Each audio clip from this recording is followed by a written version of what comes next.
Friends அஸ்ஸலாமு அலைக்கும். இன்றைக்கி நம்ம பார்க்க போகிறது சிக்கன் பாஸ்தா. அதுக்கு தேவையான பொருட்கள் வெங்காயம், தக்காளி, பச்சை மிளகா, இஞ்சி பூண்டு பேஸ்ட், புதினா, கொத்தமல்லி, சிக்கன். ஃபஸ்ட்டு ஒரு சட்டியில் எண்ணெய் விட்டு ஹோல் ஸ்பைசஸ் ஆட் பண்ணிவிட்டு கொஞ்சோண்டு வெங்காயம் போட்டு இஞ்சி பூண்டு போட்டு நல்லா வதக்கி விட்டுருக்கலாம். அப்புறமா தேவையான அளவு மிளகாத்தூள் போட்டுக்கலாம். மிளகாத்தூள் போட்டு நல்லா வதக்கி விட்டதுக்கப்புறம் ரிமைன் கட் பண்ணி வச்சுருக்க வெங்காயம், தக்காளி, பச்சை மிளகா, புதினா, கொத்தமல்லி எல்லாத்தையும் ஆட் பண்ணிவிட்டு தேவையான அளவு உப்பு ஆட் பண்ணிவிட்டு க்ளீன் பண்ணி வச்சுருக்க சிக்கன் போட்டுக்கலாம். நாங்கள் 5 தக்காளியில் 2 தக்காளி கட் பண்ணி போட்டு 3 தக்காளி அரைச்சி பேஸ்ட்டாக போட்டோம்.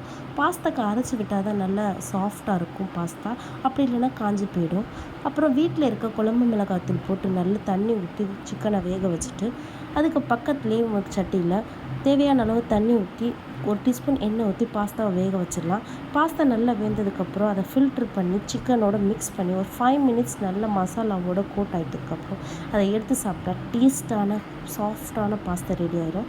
இது மாதிரி மோர் வீடியோ வேணால் சப்ஸ்கிரைப் பண்ணுங்கள். தேங்க்யூ.